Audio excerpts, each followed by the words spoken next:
Tudo bom? Bom dia. Antes de pregar, só queria falar um negócio. Geralmente depois da pregação, muita gente pede oração ou para tirar foto. Antigamente pedia oração, né? Aí o pessoal agora tira foto em vez de pedir oração. Então eu queria sugerir a gente fazer um negócio diferente hoje. Se você quiser, tá? É só se você quiser. Depois do que terminar, eu queria dedicar uns 20 minutos, pelo menos, se você quiser, para a gente conversar sobre a palavra. Então, o que você aprendeu hoje, se teve alguma dúvida, ou se você quiser aprofundar sobre alguma coisa, eu vou sentar ali e eu vou ficar uns 20 minutos, 15, 20 minutos depois da palavra ali. Então você pode sentar ali comigo e a gente conversar. A única questão é que isso vai se tornar um material depois da internet. Se você não se importa de aparecer junto comigo no meu canal, acho que não, né? Vai ficar famoso, vai aparecer, tá? Geralmente nesses momentos de comunhão são os momentos que mais tem revelação da palavra, mais do que na própria pregação. Às vezes uma pergunta que vem do coração de alguém, ela chega mais direto em pontos essenciais do que às vezes 1h30 de pregação.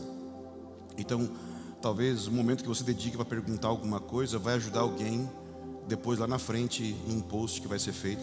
Então, se você quiser, vou sentar ali e a gente pode conversar. Se você quiser fazer alguma pergunta, é melhor do que ficar tirando foto e tal, que às vezes mais afaga o ego do pregador do que exalta Jesus. Tá bom? Tá bom.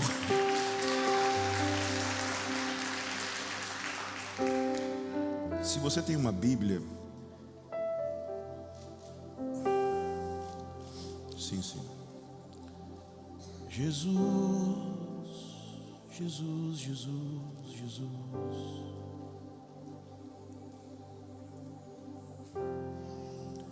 Jesus, Jesus, Jesus, Jesus.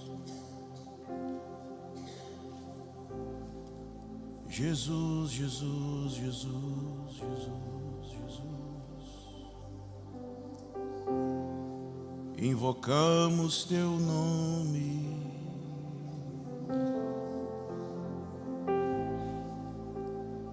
Jesus, invocamos teu nome.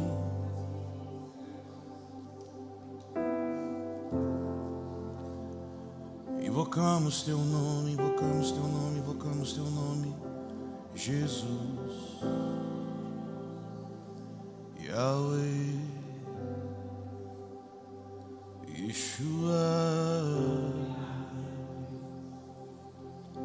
Yahweh.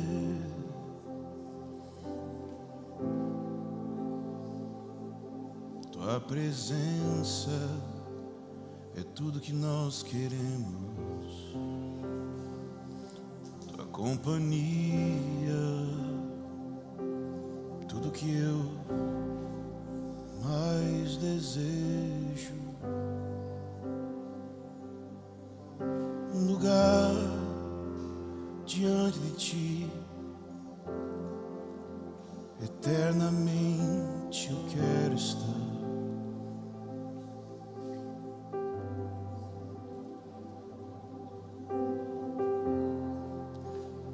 Senhor, eu peço que haja espaço para o Senhor aqui e agora.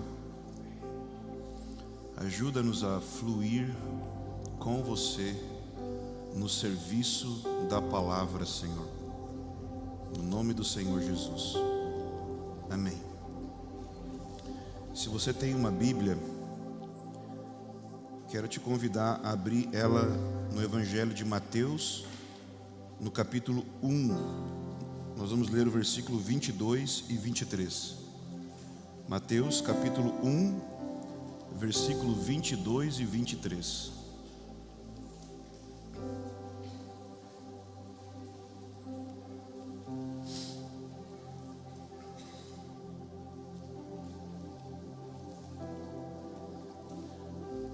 Eu vou falar hoje sobre a casa de Deus. A casa de Deus como um assunto correlato, um assunto relacionado a um assunto central da Bíblia, que é a presença de Deus. Amém? Mateus capítulo 1, versículo 22 e 23 diz assim: tudo isso aconteceu para que se cumprisse o que o Senhor dissera pelo profeta: a virgem ficará grávida e dará luz a um filho, e o chamarão Emanuel, que significa Deus conosco. A virgem ficará grávida, dará à luz um filho, e o chamarão de Emanuel. Emanuel significa Deus conosco. Ora, a gente sabe de que esse versículo está falando. Esse versículo está falando sobre o Senhor Jesus. E o Senhor Jesus, Ele é o centro da Bíblia. Ele é a pessoa mais importante de toda a narrativa da Bíblia. Toda a história, ela aponta para Ele. Início, meio e fim, tem Jesus como a figura, o elemento central de tudo. Mas por que Jesus é a figura central? Nesse texto aqui nós temos a resposta. Jesus, ele é a figura central porque ele é a encarnação de todo o plano de Deus, de toda a vontade de Deus em um único ser. Colossenses vai dizer: nele habita corporalmente toda a plenitude da divindade. Jesus é a encarnação da vontade perfeita de Deus para a sua vida. Muita gente fica perdido querendo descobrir qual é a vontade de Deus para a sua vida. Se existe um assunto que eu posso levantar em vários ambientes diferentes, seja no Brasil, seja fora do Brasil, em que as pessoas ficam de orelha em pé, querendo ouvir, querendo entender, é se eu falar: nós vamos conversar hoje sobre como descobrir a vontade de Deus para a sua vida. Qual é a vontade de Deus para a sua vida? As pessoas estão doidas para saber sobre isso. Por quê? Em primeiro lugar, porque existe um ensino popular, uma teologia de boteco que existe na igreja, dizendo que todo mundo tem que descobrir uma vontade de Deus particular para si mesmo, e que se você não descobrir ipsis literis os detalhes mínimos da vontade de Deus para a sua vida, você está fora do centro da vontade de Deus. E aí você abriu brecha e o diabo vai tocar a sua vida. Só existe um problema: não existe um versículo na Bíblia que baseie isso. Bom dia, o Ângelo chegou, já fazendo polêmica e nem um pouco preocupado com a sua opinião, mas está na Bíblia. Que não está na Bíblia, o que você pensa? Sim, não tem nenhum versículo dizendo que Deus vai revelar para você a vontade dele nos mínimos detalhes, como por exemplo, com quem você vai casar, que emprego você vai ter, que se você tem que ir para esquerda ou direita, para que lugar. Não tem nada na Bíblia dizendo isso. Não tem nada na Bíblia também dizendo que Deus não possa falar sobre isso. Mas também não tem nada na Bíblia dizendo que você tem que orar por isso. A Bíblia diz para orarmos para que a vontade de Deus seja feita. Fala também para orarmos para descobrirmos e entendermos sua vontade. Mas em nenhum momento a Bíblia nos apresenta a vida como uma espécie de trilho, que se eu sair 1 centímetro desse tal vontade central de Deus, eu perdi tudo. Quando a Bíblia apresenta a doutrina da vontade de Deus, ela apresenta em 4 dimensões diferentes. A primeira dimensão da vontade de Deus é a sua soberania. O que isso significa? Que Deus escreveu a história, que Deus governa a história, que Deus sabe tudo desde o início, ok? Salmo 139, ele escreveu nossos dias no seu livro, amém? A segunda dimensão da vontade de Deus na Bíblia que nós chamamos aí de vontade revelada. A primeira dimensão é secreta. A Bíblia não diz que Deus vai te falar essa vontade.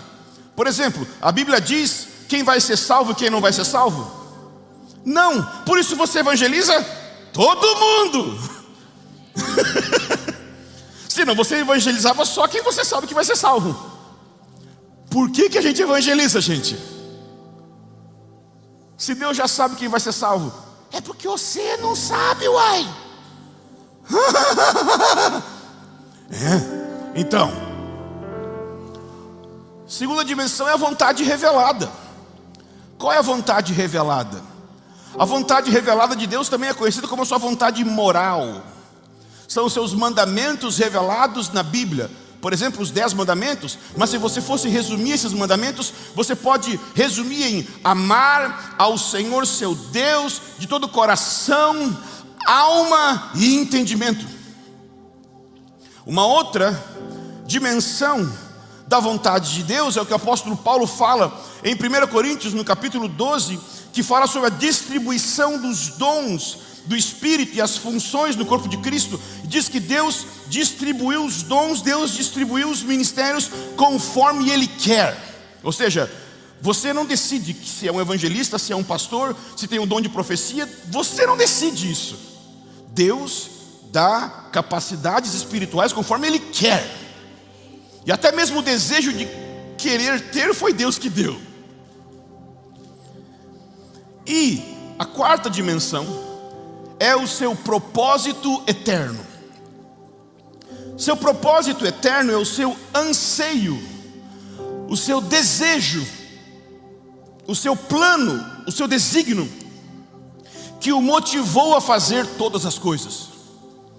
É aquilo que motivou Deus a criar, motivou Deus a redimir, a enviar Jesus para morrer na cruz, que motivou Deus a criar Israel, que motivou Deus a levantar a igreja, que motivou Deus a enviar o Espírito Santo, que motivou Deus a salvar você.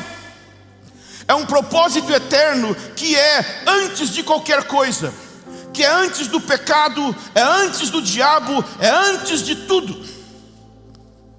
Antes de tudo, Deus tinha uma vontade, Deus tinha um anseio, Deus tinha um sonho, um projeto. E quando vamos pensar no equilíbrio, em como nós devemos viver a vontade de Deus, nós podemos pensar nessas 4 dimensões como se elas fossem um estacionamento. Imagina um estacionamento, 4 lados de um estacionamento. Imagina 4 paredes. Qualquer lugar que você estacionar dentro do estacionamento é estacionamento.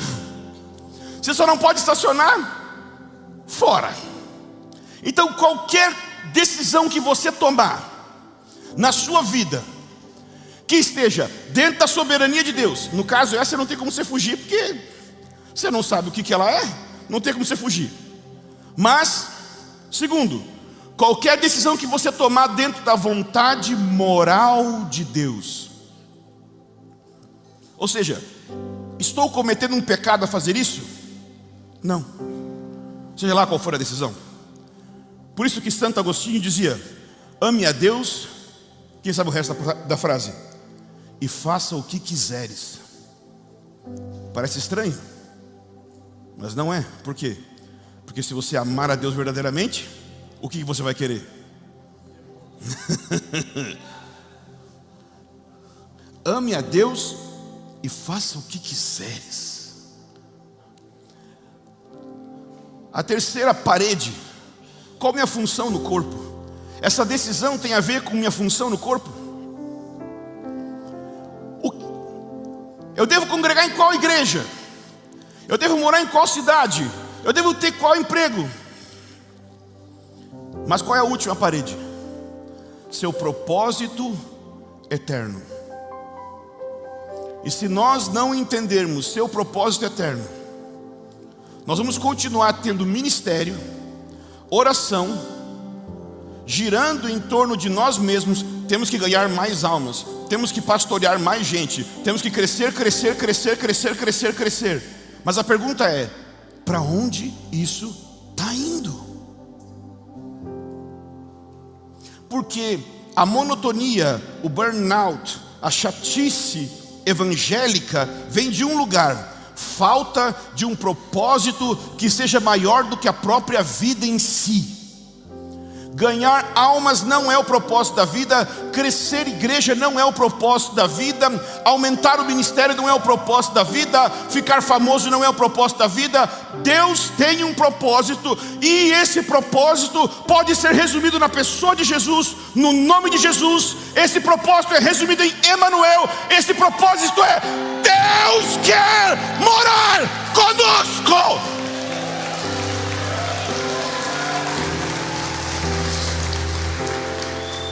O propósito eterno de Deus é Deus conosco.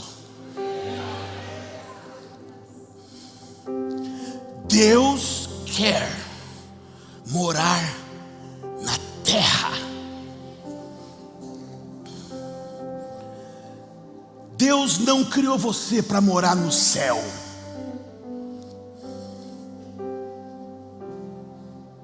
Os crentes estão doidos para morar no céu. E Deus fala: venha teu reino, seja feita a tua vontade. Uai, entendi não? Já parou para pensar que as escrituras dizem que os cristãos vão, no fim desta era, os cristãos vão ressuscitar? Qual a utilidade de corpo ressurreto no céu? Nenhuma. Corpo ressurreto só tem utilidade na terra, onde tem corporeidade, porque Deus nos designou para morar nessa terra para sempre. Ah, testemunha de Jeová? Não! Só porque uma seita roubou uma verdade da Bíblia, eu não vou deixar com eles. A verdade é que a Bíblia não fala só que a gente vai morar na terra. A Bíblia fala algo muito melhor. Efésios 1, versículo 10 diz que na dispensação da plenitude dos tempos, Deus vai fazer uma convergência dos céus com a terra. Céus e terra vão se tornar uma única realidade. Eu vou para o céu, ou o céu vem para a terra. É as duas coisas, os dois se tornam um. Assim como Jesus é plenamente homem e plenamente Deus, o futuro vai ser plenamente celestial, plenamente terreno, em um só. Eu tô doido para viver isso. Eu quero isso. Vai ter Espírito Santo no ar. Você vai ser cheio de Espírito Santo assim, ó. Vai ter Espírito Santo na água. Esse é o plano de Deus. O plano de Deus é: sua glória encherá a terra como as águas cobrem o mar. É aí que Deus quer chegar. E é por isso que a gente faz o que a gente faz. Tudo o que nós fazemos é por causa do plano Emanuel. Deus tem um projeto, o projeto Emanuel. Ele quer estar conosco. E a Bíblia inteira relata uma história de Deus construindo lugares, de Deus construindo ambientes que nós chamamos de templos, casa, a casa de Deus. E qual era o objetivo da casa de Deus na Bíblia? Não era ter adoração, não era ter oração, não. Tudo isso acontecia, Mas tudo isso acontecia por causa de uma outra coisa. Tudo isso acontecia porque Deus estava lá. A oração, a adoração, o serviço sacerdotal era secundário, era relacionado, estava intrínseco ao fato de que Deus estava presente. Tanto que você vai ler nos profetas o Senhor dizendo que estava cansado do serviço hipócrita dos sacerdotes do templo. Por quê? Porque sua presença já havia deixado o templo há muito tempo e o culto continuava. O alvo de Deus não é 24/7 sem Ele. Porque nos profetas, quando isso acontecia, ele dizia: quem dera vocês fechassem as portas. Que é basicamente o que Deus falou para todos os pastores durante a pandemia, e eles parece que não ouviram.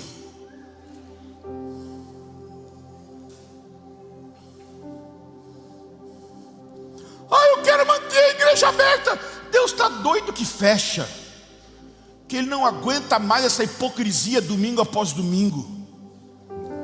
Volta para casa, pastor, e arruma teu casamento. Tua mulher não aguenta mais olhar na tua cara. Se tua mulher não é tua ovelha, a Bíblia diz que quem não governa a sua própria casa não pode cuidar da casa de Deus. Wake up! Acorda! Você não é nada. Você só está atrapalhando. Está queimando o filme. Depois fica postando sobre a roupa da Priscila Alcântara.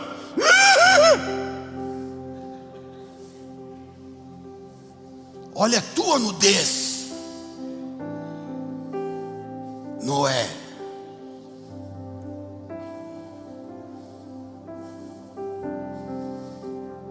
Casa sem presença, hipocrisia. Por isso Deus, quando decidiu que houvesse uma casa para a sua presença, Ele tinha um alvo muito claro.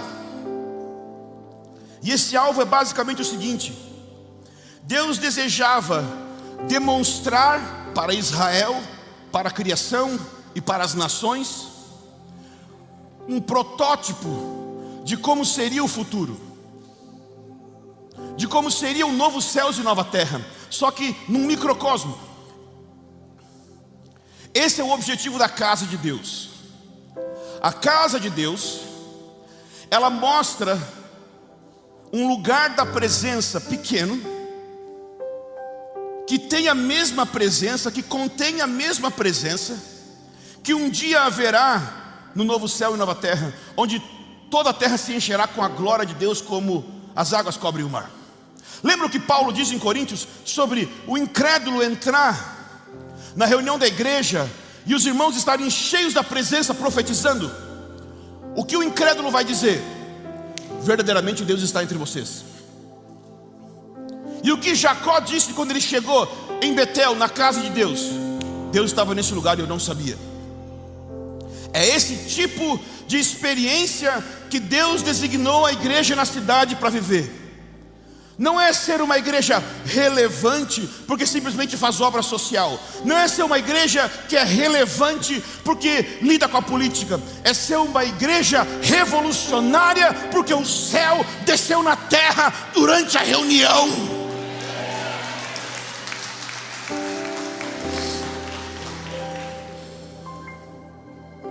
Mas como fazer isso?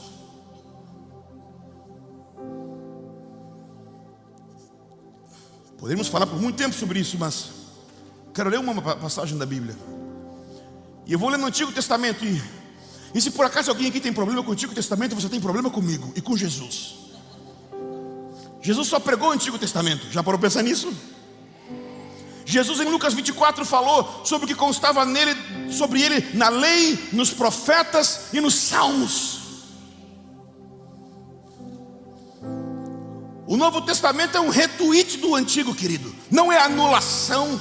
Deus não anulou o Antigo Testamento. E quem confunde lei com o Antigo Testamento tem que voltar para o prezinho. Lei é uma parte do Antigo Testamento. E Jesus disse: não penseis que eu vim abolir a lei. Cuidado. É por isso que tem tanto adultério. Porque, né, com pastores que está lá, não adulterarás. Mas isso é da lei, é do Antigo Testamento. É verdade, né? Santidade também é do Antigo Testamento, né? Verdade. Então, o Antigo Testamento serve como um parâmetro e sombra, e ele nos dá parâmetros para entendimento do Novo. E nós sabemos que no Novo Testamento, por exemplo, Hebreus, no capítulo 3, vai nos dizer que a casa de Deus somos nós. Então nós vamos olhar agora um versículo no Antigo Testamento que fala sobre a casa de Deus, ok? Vamos lá então, Êxodo capítulo 25.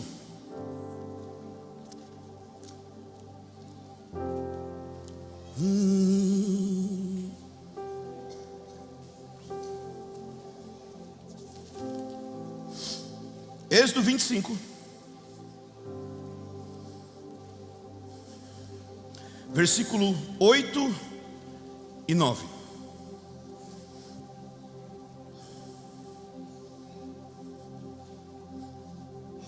Diz assim: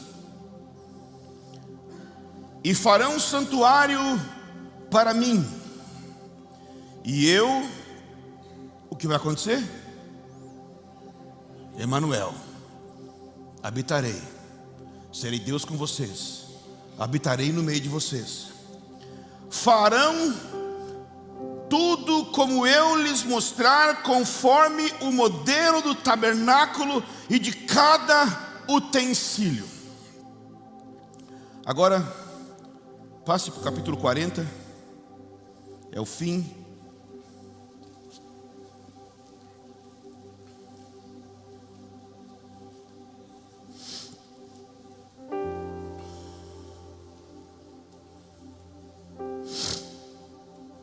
A partir do versículo 30, diz assim: isso aqui é o final da construção daquilo que Deus mandou fazer lá naquilo que a gente acabou de ler, no capítulo 25. Ele colocou a bacia entre a tenda do encontro e o altar, encheu de água. Moisés e Arão e os filhos desses usavam-na para lavar as mãos e os pés. Sempre que entravam na tenda do encontro, se aproximavam do altar, eles se lavavam como o Senhor tinha ordenado. Essa frase, se você ler, ela repete muitas vezes aqui em Êxodo: como o Senhor tinha ordenado, como o Senhor tinha ordenado. Continuando, finalmente Moisés armou o pátio ao redor do tabernáculo, colocou a cortina à entrada do pátio. Assim Moisés terminou a obra. Que obra? De construir a casa. Tem muita gente que está fazendo a obra, mas nem sabe que obra que está fazendo. A obra de Deus é construir uma casa. Versículo 34. Então a nuvem cobriu a tenda do encontro, e a glória do Senhor encheu o tabernáculo. O que aconteceu? A presença de Deus fisicamente encheu aquele lugar. É nesse lugar que nós queremos chegar, onde a igreja local seja tão cheia da realidade de Jesus,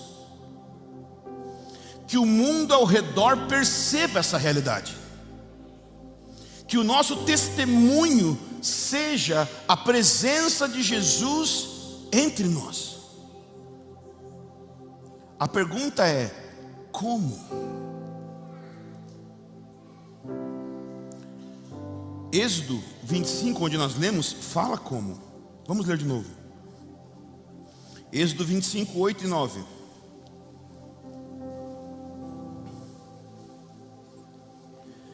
E farão um santuário para mim, e eu habitarei no meio deles. Então esse é o plano, amém? Esse é o propósito eterno de Deus. Mas o meio, o como, está no versículo 9. Façam tudo como eu lhe mostrar, conforme o modelo do tabernáculo de cada utensílio. Havia um padrão para ser seguido. Se Moisés seguisse o padrão, Deus confirmaria. Se ele não seguisse, Deus não confirmaria.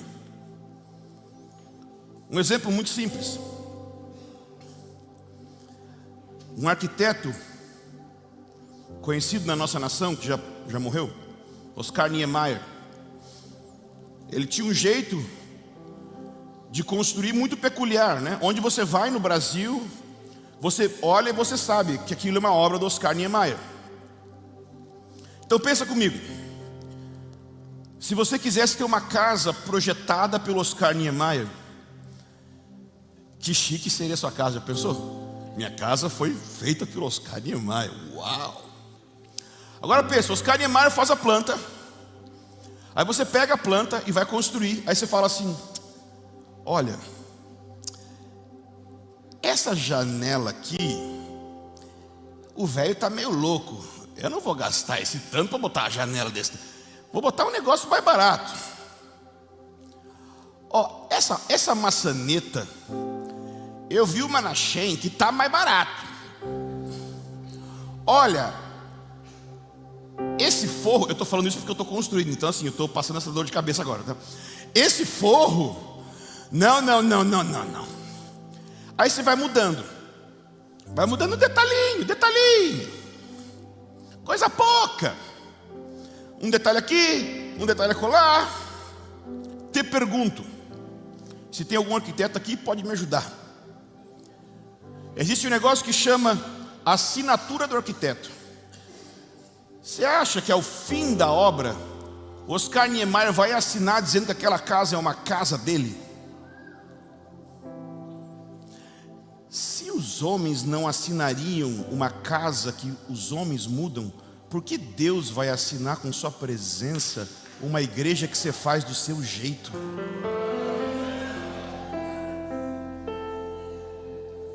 A gente está achando que cada um pode fazer igreja do jeito que quiser, mas tem um livro dizendo como faz igreja. Não é cada um faz como quer. Você pode ter 24 horas de oração, não vai ter presença. Você pode ter 5.000 horas de jejum, não vai ter avivamento. Enquanto você não fizer um lugar para a presença vir do jeito que Deus mandou, não vai ter. Enquanto você não colocar, não ordenar sua vida, sua família e a igreja local no padrão bíblico, não tem presença. Fazem 15 anos que eu decidi cortar o papo furado de pastor bunda mole, que fala, prega e não faz nada.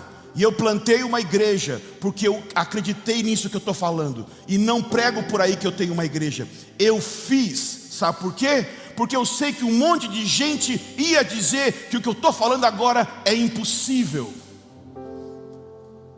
Só que eu fiz antes de falar, para que agora, quando eu começasse a falar, ninguém pudesse falar nada contra.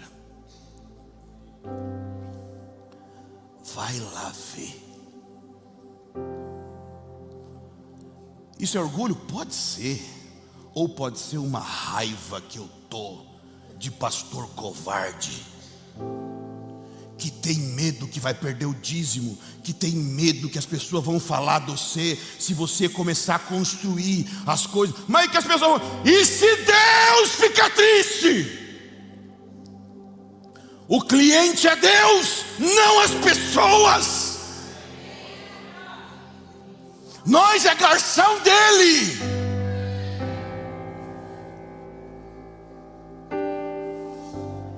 Nós somos construtores de um lugar para a sua presença.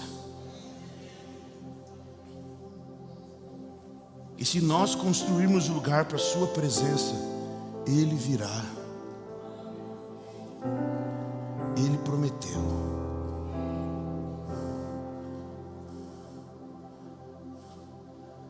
Mas isso envolve, por exemplo, expulsar da igreja falsos membros que não são convertidos, e você admite como membros e deixa eles participarem da ceia, mas eles são falsos convertidos, são lobos. Isso envolve voltar a pregar o evangelho e mandar embora toda autoajuda e pregação coach do púlpito. Isso envolve tirar todo o emocionalismo da pregação e voltar a ter poder do Espírito Santo no lugar de adrenalina.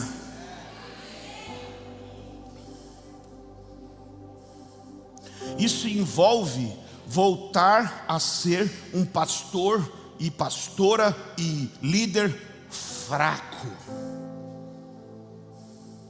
Meu pastor escreveu um livro que chama Sai da frente que eu quero ver Jesus. Ninguém entendeu, mas eu vou te explicar. A função de um pastor é trazer todo mundo e sair da frente para elas encontrarem Jesus.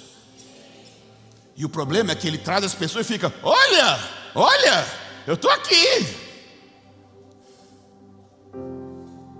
Nossa igreja cresceu. Plantamos 58 igrejas caseiras, 4 congregações, 4 presbitérios, várias bandas. O dinheiro entrou, e aí começou a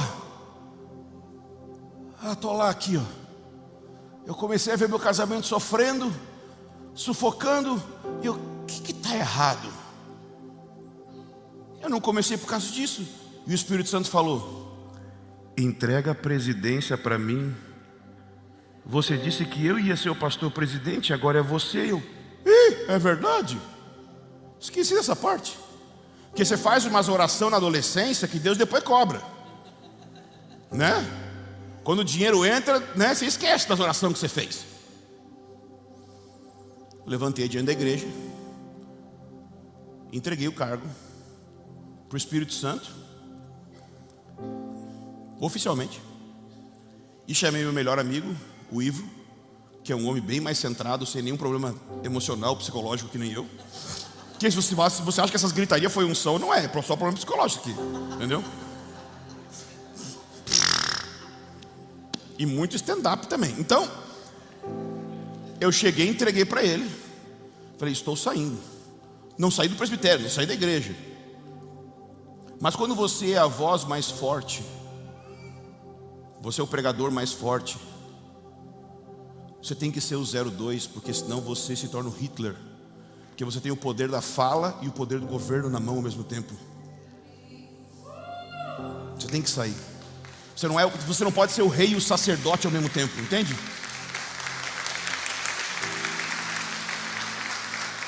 Isso foi só uma medida. Existem muitas outras. Por exemplo, confessar publicamente, no mínimo na frente dos presbíteros, os pecados. Porque às vezes as ovelhinhas do Senhor não podem ouvir tudo, porque pode ser difícil para elas. Mas entre os presbíteros, toda semana, confessar uns aos outros os pecados, abertamente. Abertamente. Por exemplo, vou confessar um para vocês agora aqui, porque eu já confessei publicamente esses dias. Eu sofro muito de descontrole, impulsividade. Vocês devem ter visto pelo jeito que eu estou pregando que certamente eu vou me arrepender de várias coisas que eu falei aqui. Quando eu chegar em casa, botar a cabeça da travesseira e falar: meu Deus, o que eu falei? Certamente. Fui passear com meus filhos. Aí vi meu piá olhando os tênis, skate. Não tive na infância as coisas. Me emocionei. Uns 3 mil reais de compra. Meu Deus do céu. Cheguei em casa, minha mulher: o quê?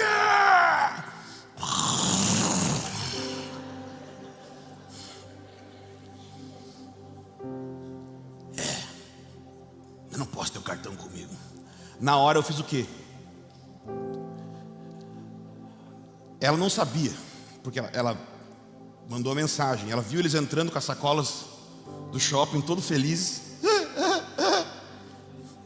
E ela estava saindo, eu não via. E eu estava na garagem, parando o carro. Ela saiu para a nossa empresa, que é na frente de casa. Na hora eu mandei mensagem para o meu pastor. Fiz caca. Escrevi uma outra palavra, né? Você entendeu, né? Me descontrolei, comprei um monte de coisa. Ele falou, que vergonha. Aí mandei para o presbitério. O que significa presbitério? Todos são meus discípulos. Sabe o que significa? Que poderia ser todo um bando de idiota que nunca fala da minha cara que eu estou errado, basicamente.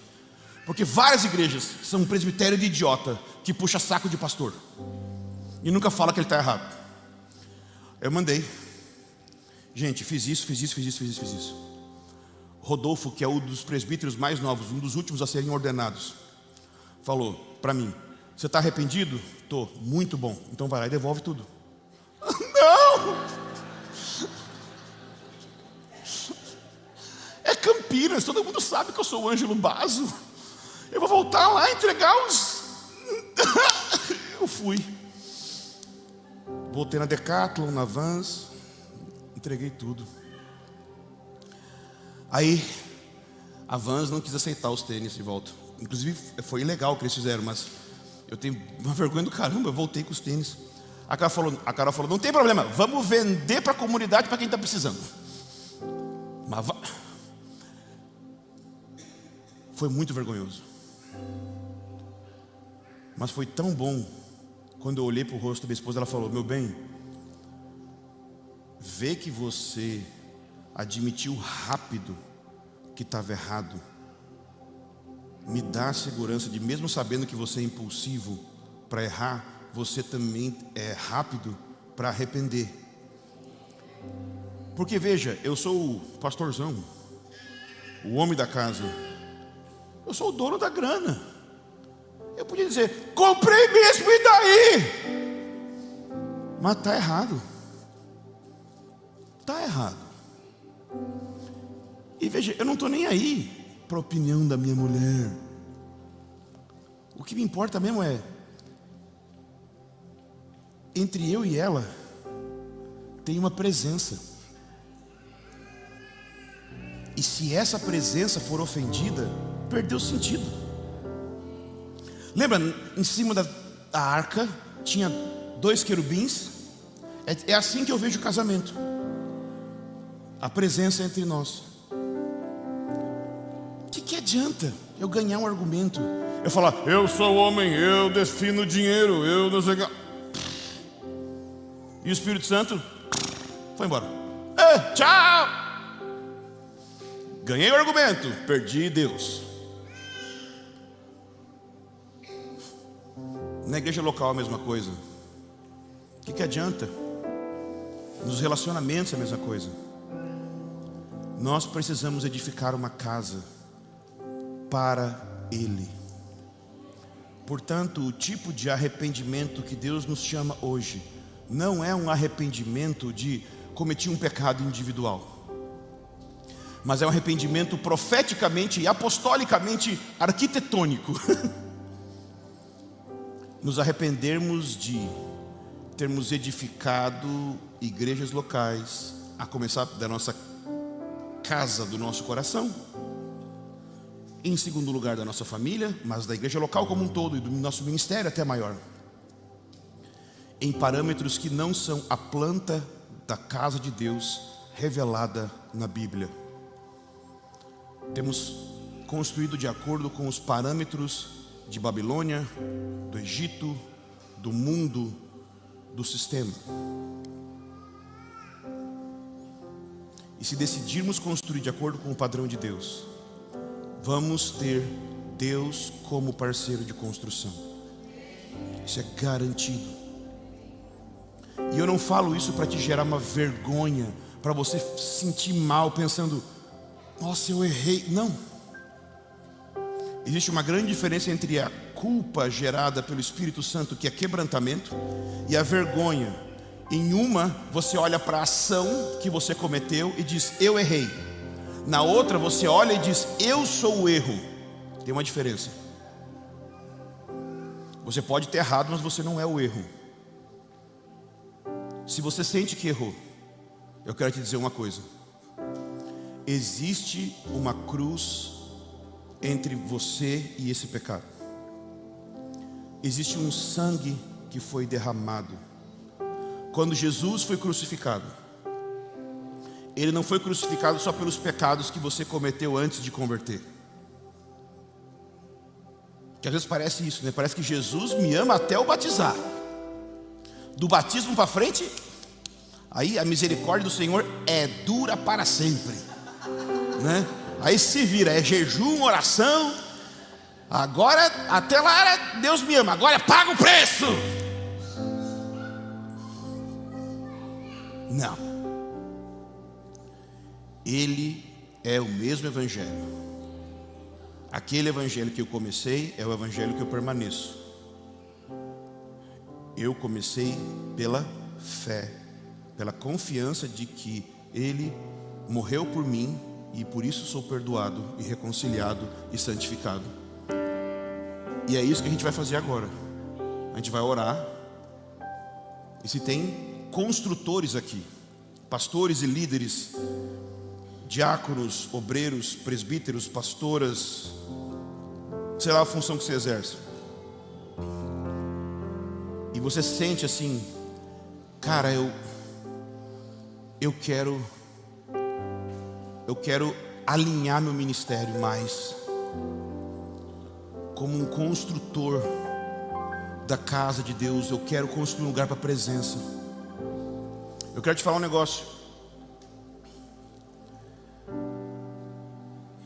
Esse tempo pastoreando, uma experiência que eu tive foi, sabe, você deve ter tido casamento aqui, né? Provavelmente deve ter tido cerimônias da noiva entrando lá e vindo até aqui,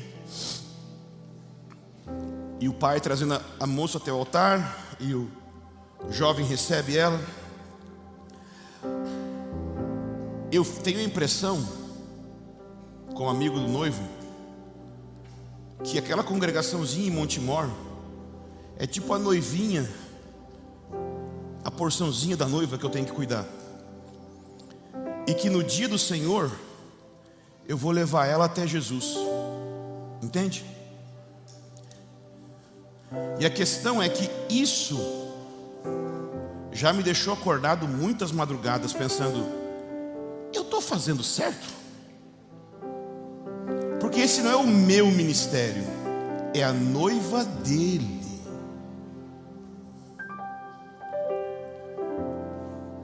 Eu fiquei noites em claro até conseguir chegar num lugar de paz, de me acertar com ele. Existe um sangue de Jesus vertido para perdão hoje aqui, para que a gente se alinhe com ele. Se tem algo fora, se tem algo que pesa aqui dentro, ok? Então eu vou orar. Se você quiser ficar de pé agora, isso é legal, tá bom?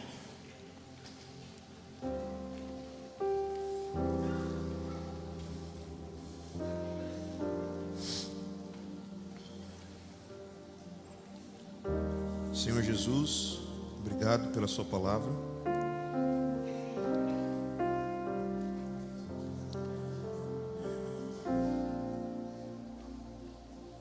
Eu oro agora em nome de Jesus, pedindo que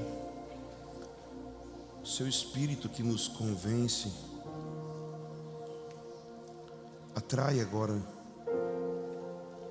nos chama para essa aventura, Senhor, de construir um lugar para a tua presença. Queremos construir um lugar para a tua presença, Senhor. Já vimos como pode ser o nosso ministério, já vimos como pode ser a nossa igreja, já vimos como pode ser a igreja dos outros. Mas Jesus, você disse que edificaria a sua igreja. Estamos cansados de nós tentarmos edificar a nossa igreja. Você disse que você edificaria a sua. Eu oro em especial por cada pastor que se sente cansado, por aqueles que estão tentando edificar a tua igreja, Senhor, mas nem isso o Senhor pediu. O Senhor disse que você edificaria a sua igreja, Jesus. Nos coloca na posição de cooperador só com o Senhor. Nos coloca, nos dá a visão de que nós estamos em segundo lugar. Tira esse peso que não foi o Senhor que colocou. Nos coloca de volta nesse lugar de descanso.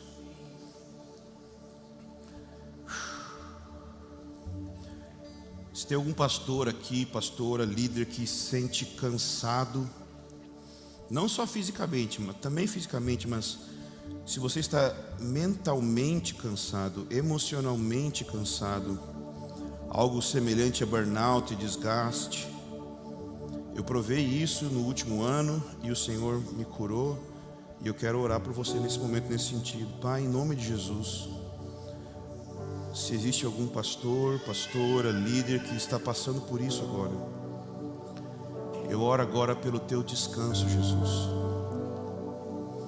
Enquanto nós descansamos, o Senhor trabalha. Vem, paira sua presença agora. Paira sua doçura agora. Como um mel, Jesus está desligando a pressão da performance. Ele está chamando você para fazer só o que Ele mandou.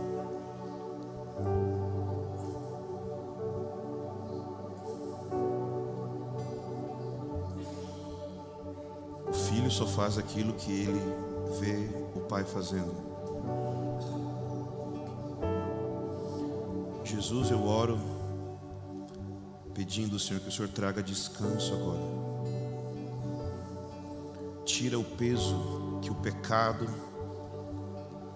que as redes sociais trazem, de se comparar com outros pastores. A inveja gerada nas redes sociais, Senhor, de não ter os números, de não ter o tamanho dos outros pastores, Senhor. Senhor, nos dá esse toque especial. Algumas vezes, irmãos, quando eu estou orando em alguns lugares, eu vejo, não é sempre, mas eu vejo Jesus caminhando na congregação. Isso é uma referência a Apocalipse, que diz que Jesus passeia no meio dos candelabros, e eu sinto que Ele está fazendo isso aqui. Eu gosto sempre de impor as mãos sobre as pessoas, mas quando Ele faz isso, eu sinto que Ele mesmo está impondo as mãos, tocando as pessoas. Jesus, obrigado por estar fazendo isso, Senhor, por estar tocando as pessoas e passando aqui entre os bancos, as cadeiras, e impondo suas mãos sobre os irmãos e aquecendo alguns corações. Faz queimar de novo, faz arder de novo, por favor. Por favor, Jesus, faz arder de novo. Faz arder de novo. Faz arder de novo.